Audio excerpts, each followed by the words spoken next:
dit plantje dat is de basis voor onze voeding. En de samenstelling van die plant bepaalt de samenstelling van ons voedsel.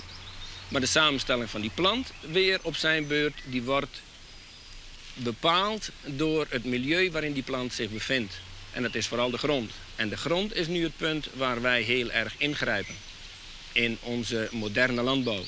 En als ik hier nu een pijltje bij zet zo, dan zou ik hier een woord bij willen zetten. Wij forceren de groei. Dus misschien moet hier nog groei staan. Hè? Ik geloof dat onze landbouw als kenmerk vooral heeft, een van de belangrijke kenmerken, dat wij de groei van de planten forceren.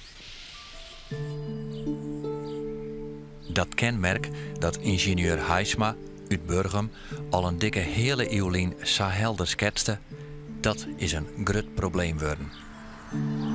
We gaan zoveel groei forceren dat problemen met stikstof, nitraat, fosfaat en methaan de hele landbouw in een wurggreep houden. Politiek en lobbyclubs krijgen er geen beweging in. De beweging die zit in een onderstream die het heel tijd massiever wordt. Een onderstream waarin alle keer initiatieven naar laap en geer smieten en heel praktisch op zoek gaan naar een nieuw paad. En dat paad rent over dat aloude fundament, de boeien. Want verburgen in de klei, het veen en het zon leidt de kaai naar zo'n landbouw, zo'n eten en zo'n mensen. Het grote ziekje is begonnen.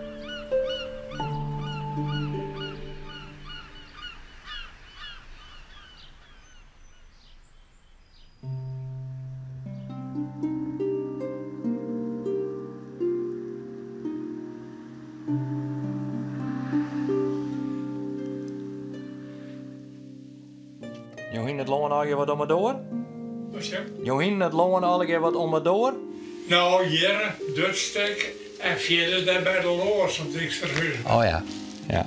Ja. Zoenegroen, dat wie op de naam van een beweging van biologische en biodynamische boeren in de jaren 60. Initiatiefnemer wie Dirk van der Skaaf, bijnaam Dirk Stiekel. Hij werd jongen als de eerste bioboer van Friesland.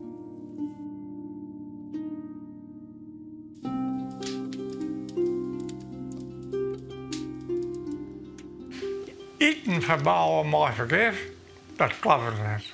En je moet net een landbouw hebben die net zonder kan. Dat is tegenstrijdig. Maar ja, de mensen zijn dat valt wat tegen. En dat maar die groen, dat valt wat tegen.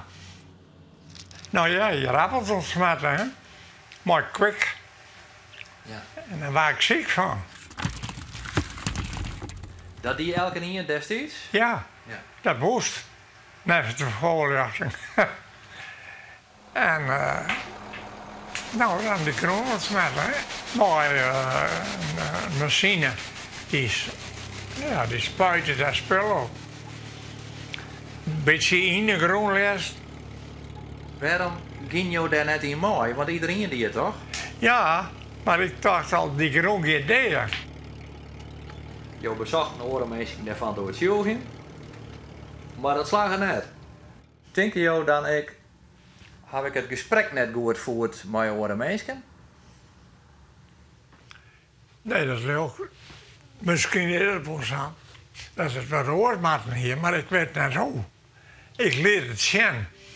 En ik weet net een man dat ik al keren de wereld begon. Ik dacht, je shit zo wel. Als je dit net verdwalen door, die vindt nooit naar waar.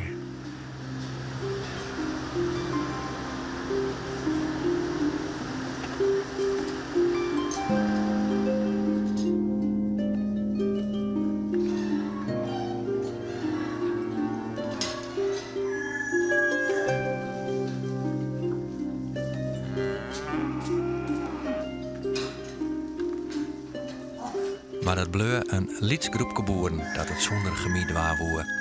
Een van die peeropvolgers van Dirk Stiekel is Jaring Brunia. Ik geloof er heel erg in om mijn land te bemesten met organisch materiaal. En hoe meer organisch materiaal als het op die bodem brengt, hoe meer, als het de bodem voest als het ware. En dus mijn algehele ecologie van mijn bedrijf weer gezonder maken. Dus als alle schakels in die hele keten gezonder worden, dan worden wij als mensen hebben daar ook profijt van. Ik bedoel, er gaat 5, 6, of misschien wel 10 keer zoveel miljard om in de gezondheidszorg dan in de duurzame landbouw. Terwijl die duurzame landbouw al die dingen voorkomen kan. Dus dan kunnen we beter proactief werken om een mooi platteland, een mooi landschap, gelukkige boeren en supergezond eten. Dan om alles aan de achterkant te repareren. Ja. Waar niemand gelukkig van wordt, want niemand wordt gelukkig van al die zieke mensen.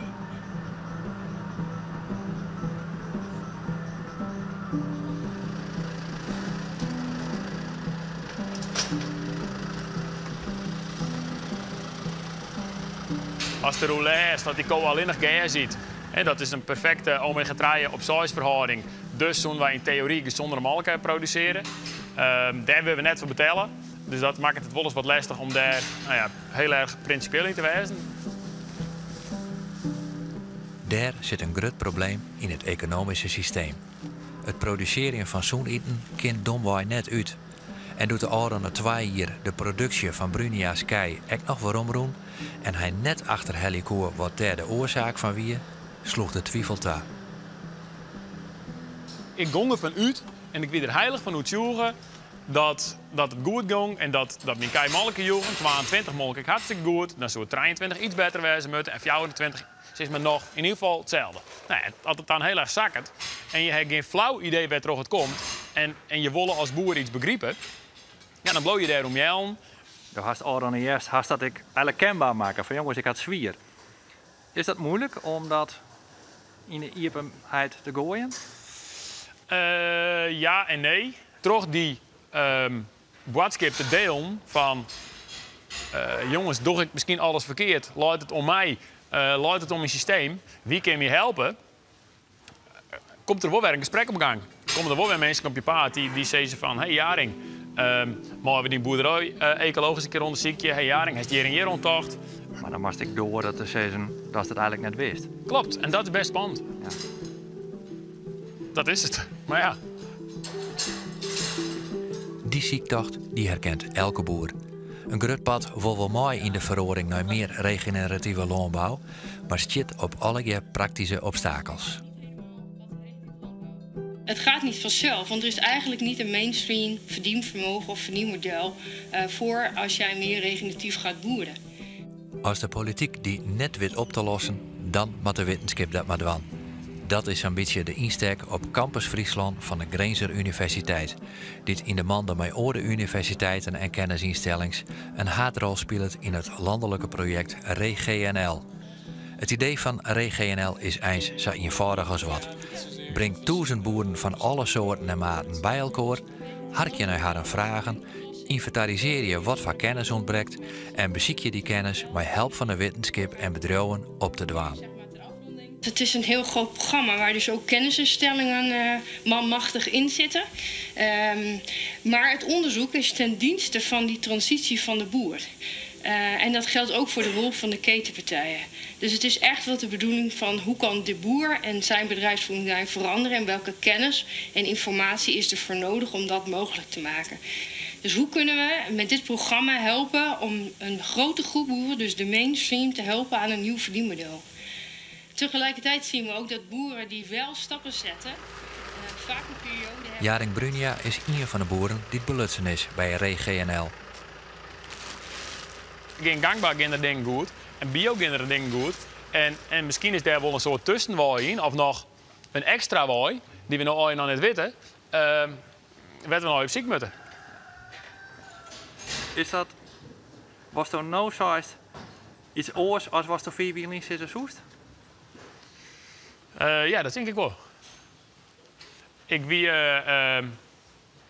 Ik ben wel heel lang uitzoeken geweest dat ik de oplossing deels vond hier. En dan net de oplossing dat iedereen die kopiëren moest. Nou, dat is net van ik doe het goed en Jim doet het fout. Zo heb ik nooit geweest. Maar ik heb wel heel lang toch dat ik in ieder geval een oplossing in handen hier. Waar zit die grootste zoektocht? Maar is dat bedrijfstechnisch of zit dat echt op oorvlakken? Nee, dat zit wel steeds meer op bedrijfstechnisch. Want de laatste 2 jaar ervaar ik dat A, het gas minder groeit. Maar B, ik mijn kei daar toch minder molk houden. Ja, dus dat is een bedrijfstechnische vraag van hey, waar zit het hem nou in? Dat is is het, net goed genoeg. ja, is het nou het optimum en komt er meer of binnen nog andere manieren om die bodem te voeden en daarmee toch weer meer grasproductie te. Ja, en dat is wel interessant om sowieso natuurlijk in beeld te krijgen, want jij hebt natuurlijk ook je bodemmonsters gedaan. Ja. Nou, dat is ook iets wat wij in het programma regionaal zeg maar bij alle deelnemers gaan doen. Maar ook de specifieke vragen. Dus precies dat wat jij nu zegt van oké, maar waarom wil die rode klaver op dat perceel wel groeien en op dat niet? Ja. Dat is ook iets waar we de deskundigheid voor in kunnen huren, om het zo maar even te zeggen. Boeren mogen steeds minder meststoffen gebruiken. Hè. De derogatie is bekend. Dus dat betekent dat we op een keer minder dierlijke mest mogen gebruiken, maar wel meer kunstmesten er tegenover zetten. Maar belangrijk is bijvoorbeeld dat je dan slimmer moet na gaan denken over hoe je je bodem gaat bemesten. Hoe ga je je bodem voeden? Hè? Dus, en daarmee ook de ecosysteemdiensten aan te zetten. Dit is zo'n wetenschapper die het vragen beantwoord je ken. Lector duurzaam bodembeheer bij Hegeskwallen van Hal Larenstein. Hier beziek je ze de boaiem al zijn geheimen te ontfutselen. Dit zijn ongestoorde bodemprofielen. De gelaagdheid van de bodem zit hier ook nog in. En we hebben op allerlei plekken uit Noord-Nederland hier bodems naartoe gebracht. Dus bij Drenthe, Friesland en Groningen. Allemaal verschillende bodemtypes? Allemaal verschillende bodemtypes. Dus zandbodems en kleibodems. Maar ook daar zit variatie in. En dat betekent dat iedere bak op een andere manier bemest wordt. Wij gebruiken zelf de term bodemgeletterdheid dus wel eens. Dus ik vind ook dat de burger, de consument, het bedrijfsleven, de boer, de kennisinstellingen wel meer bodemgeletterd mogen zijn. Hiermee kunnen we de vochtspanning meten. Dus dan weten we hoe hard zo'n plantje eigenlijk aan het bodemvocht moet trekken om nog iets uit de grond te halen. Maar ook hierin kunnen wij op verschillende hoogtes wat meten. Hier staan allemaal kraantjes, die kunnen open. En dan kunnen we of een grondwatermonster uittappen op verschillende hoogtes. Of een beetje grond afnemen. En zo kunnen we door het hele bodemprofiel monsters nemen en die analyseren. Zonder dat we iedere keer die bak leeg zouden hoeven te scheppen. Want dat zou zonde zijn natuurlijk. Dus deze kunnen open. Dat is, grondwater staat hoog. Het zou fijn zijn dat men daar meer over weet en dat wij daar met elkaar voor gaan staan om eigenlijk vanuit die bodem een groot deel van die maatschappelijke opgaves met elkaar te gaan beantwoorden en op te lossen. Dus, maar zeg je daarmee feitelijk ook dat we nu nog bodemongeletterd zijn? Ja, ik denk het wel.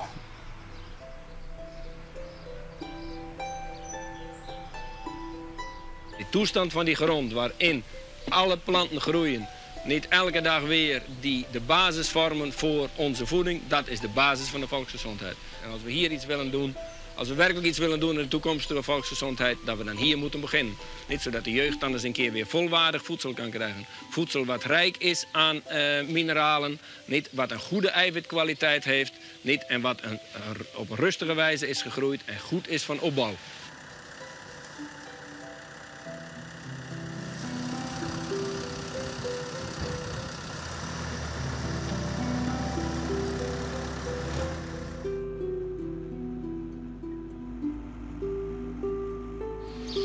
Ja, ik denk dat wij wel besef hebben dat de bodemvruis heel belangrijk is. Want er zijn een verschrikkelijk soort initiatieven op het gebied van bodem. Maar wat we nog beperkt besef van hebben, is dat dat net inbedden is in ons hele systeem. Het hele systeem, dat is dus volle breder als alleen de biologische landbouw. En precies die breedte, die zie ik het Pieter van der Valk. Hij is de initiatiefnemer van AgriCycling.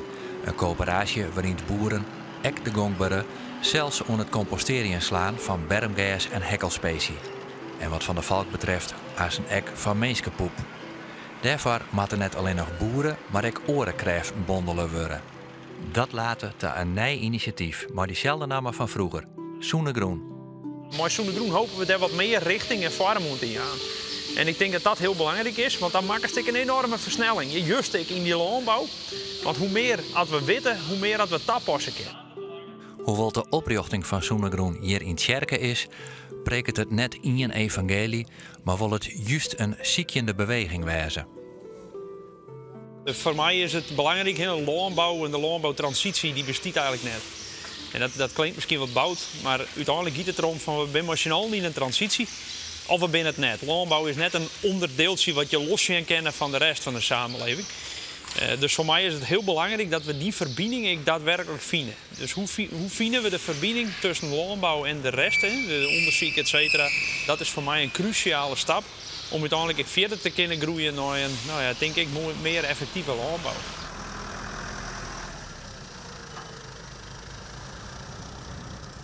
Nu staan we eigenlijk onder een soort van vooravond op de scène van ja, we moeten die groenstoffen effectief benutten, zeg maar, in dat hele systeem. En uiteindelijk moet dat resoneren in bodem. Wij nou de eerste onderzoek pas echt toegaan van wat is nou gezondheid en hoe dat die biologische samenstelling van die bodem dat in combinatie met het darmstelsel. Ja, dat beginnen we nou eigenlijk mooi. Dus net de illusie dat we nou al weten waar we uitkomen moeten. En dat is eigenlijk de ziektocht. We moeten zelf wat 10 jaar en dat ik bezien als een soort van ziektochtmachinaal. Om uiteindelijk dat te groeien naar zo'n systeem wat uiteindelijk. En daarin is juist die verbinding met onderzoek en de praktijk zo belangrijk. Want als je leren, zeg maar, dan betekent het dat je voortdurend weer rondkrijgen moet van hebben de keuzes die we maken nou zin houden of net zin houden. En hebben ze wat toevoegt, ja of nee. En anders moet je op na je horen keuzes mooi zien. Levert een gezonde bodem uiteindelijk gezonde mensen op? Ja, wij denken van wel. Maar het bewijs hebben we nog niet. Dat we dat nog net ontonen kennen, is eens nuver. En in elk geval schande. Want mooi dat bewijs zou de landbouw de kooi in handen hebben voor de volkszoenens. Maar ook voor biodiversiteitsherstel en andere milieukwesties. Als we uitvinden dat er is echt een relatie tussen gezonde bodem en humane gezondheid, dan hebben de boeren eigenlijk de heilige graal om gezonde voeding en gezonde mensen te verzorgen. Op Hegeskwallen van Hal Ladenstein zetten ze vol in op het ziekjen naar deze heilige graal. En daarbij is het de kunst om dit onderwerp holistisch te bezien. Via alle micro-organismen. Het stelsel van bacteriën en skimmels dat in de boeiem zit. Maar ook in de plant. En in uw darmen. En de zoer willen ze een nauwe relatie bestaan kennen tussen al die micro-organismen. Stel voor dat je ziet helemaal niet humane cellen. Je ziet niet de plantencellen. En je ziet alleen maar micro-organismen. Dan zie je hoe groot het netwerk tussen deze micro-organismen is. En eigenlijk hoe ze kunnen ook beïnvloeden door deze grote netwerk. Dus, en dit concept, dat heten we holomicrobioom. Als we inzicht krijgen in dat holomicrobioom, dan kennen we de boeien, planten en mensen misschien wel als een stelsel van met elkaar communicerende micro-organismen zien.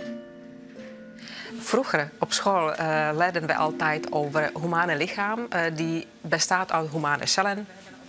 Planten die bestaan uit plantencellen, dieren van dierencellen. Maar eigenlijk nu beseffen wij dat het is een heel grote meta-organisme is. Als we nu dit schema eens even bekijken, dan zien we dus dat de mens, en dat weten we, die is voor zijn groei, voor zijn gezondheid, voor zijn, voor zijn hele lichaam. Hij is aangewezen op dit voedsel. Dit voedsel dat is direct in zijn samenstelling en in zijn kwaliteit afhankelijk van de samenstelling van de plant. We gaan er nog 1 stap verder terug. Dan is het dus zo dat de samenstelling van deze plant die hangt in belangrijke mate af van het milieu waarin zich die plant bevindt. Dat wil zeggen de grond waarin die wortels staan. De skimmels en bacteriën, de micro-organismen, komen via de wortel in de plant. Het analyseren van die micro-organismen in de groen om de wortels heen jouwt inzicht in de relatie tussen beiden. We gaan bij jullie zitten. Eigenlijk elke plant heeft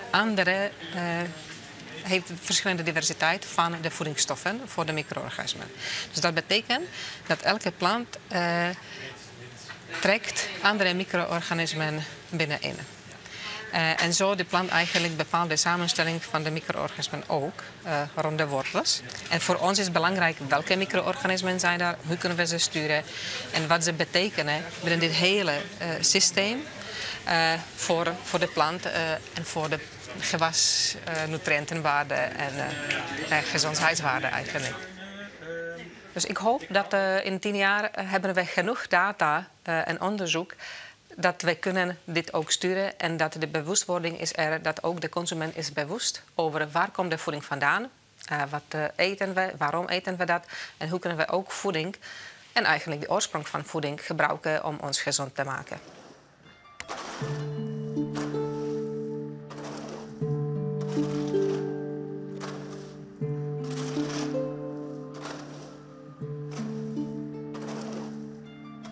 Is het net angstig voor een boerjaring? Dat ze denken, dan gaat straks een witte jas mij vertellen wat ik dwam had? Ik denk helemaal net dat er een witte jas langs komt en die staat dom is dit en dom is dat. Nee, absoluut net. Er is hier die shit maar die maai, vanuit het oorperspectief en vanuit het manier van denken. Om tot de oplossingen te komen waar we al heel wat om hebben. Ja, en we zeggen ook niet, je moet na zoveel jaar zo'n bedrijf hebben.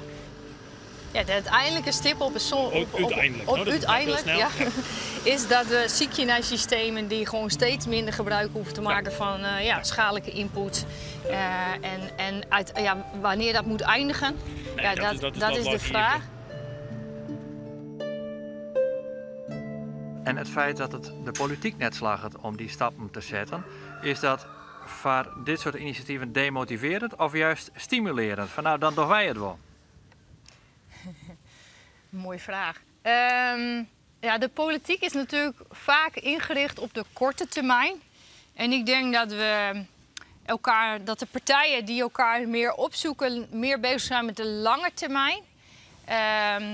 En niet stoer zeggen, dan doen wij het wel, maar de noodzaak voelen om daarmee bezig te zijn.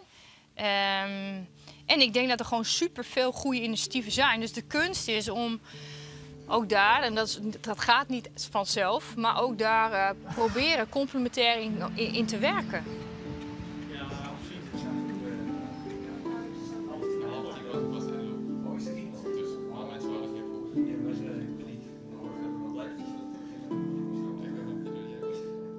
Namens Wetsers, welkom bij deze bijeenkomst van Soenegroen.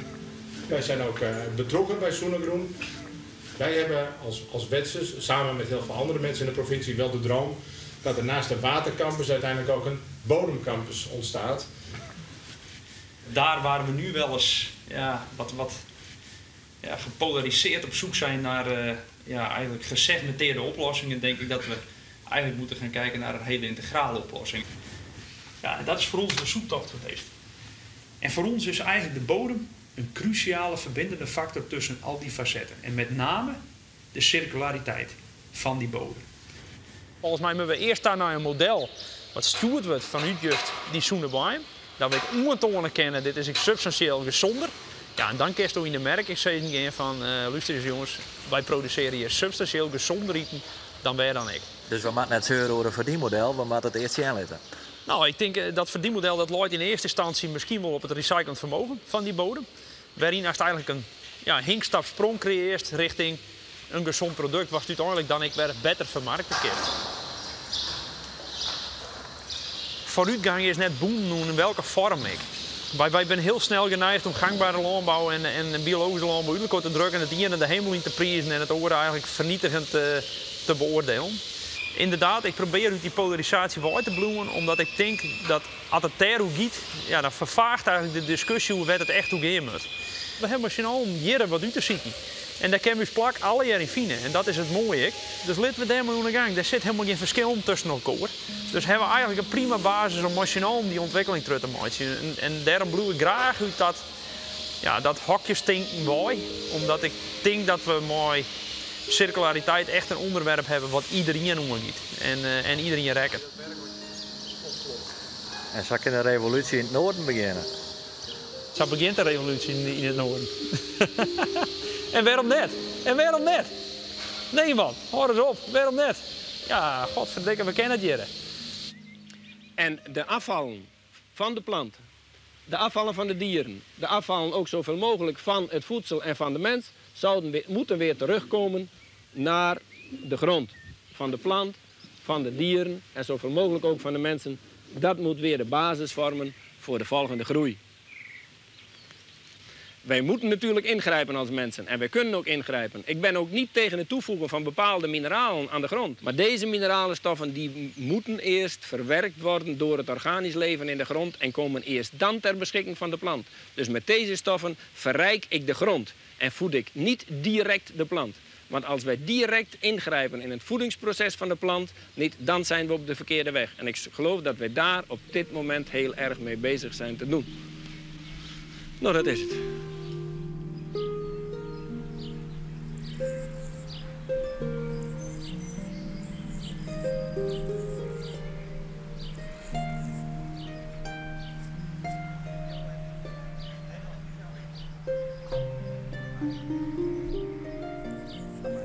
In die zin zou de groen, de zoene boeien misschien toch wel de kooi wijzen kennen naar de goede ontwikkeling. Ja, dat is ook zo.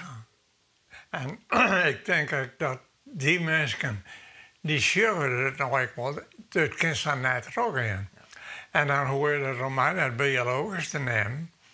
Maar het moet al zonder vergif en zonder keudong, want zonder keudong en zonder vergif krijg je zo'n plant. Dat moet ze zien. En nooit is je dat maar mee ook zo. Je moet zo'n eten hebben.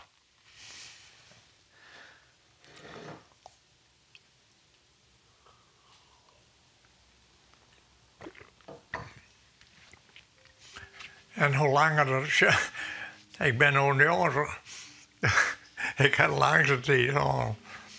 Ik zal denken, geen grote veroveringen in die zijn misschien. Dat ze echt de andere kant op gaat. Dat duurt het eigenlijk te lang. Maar ik zou ze wel overal zeggen om je heen en zeggen wat je hem doet. En denk erover na wat je hem doet. Dan krijg je misschien weer nog aan het werk en je kan vrij werken.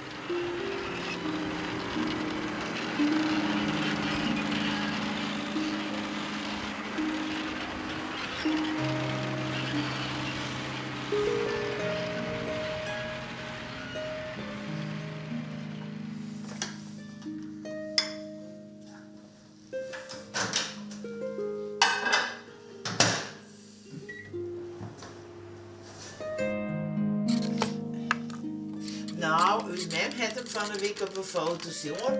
Met de zijde, hij zit er nou kreeg uit. Even zien. Oh, wat voor kant hij het doet. Die kant zo. Ja. En dan gaat het ik net om, nou? Ja. Je bent net mooi daar, Nou, sa. Sa. Ja, dat is nou. Mooi.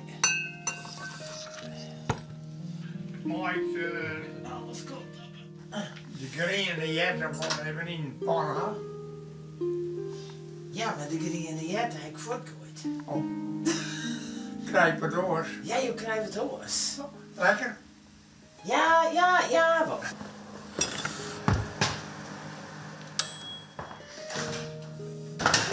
Het walenteroer.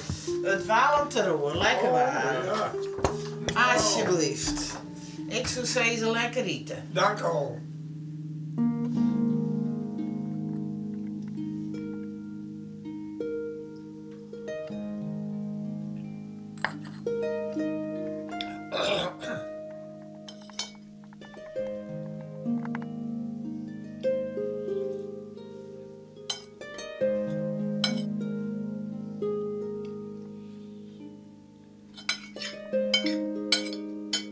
Is het wel biologisch? Nee. Nou, ik denk maar, het fundament is goed lang en dat moet nog zomaar.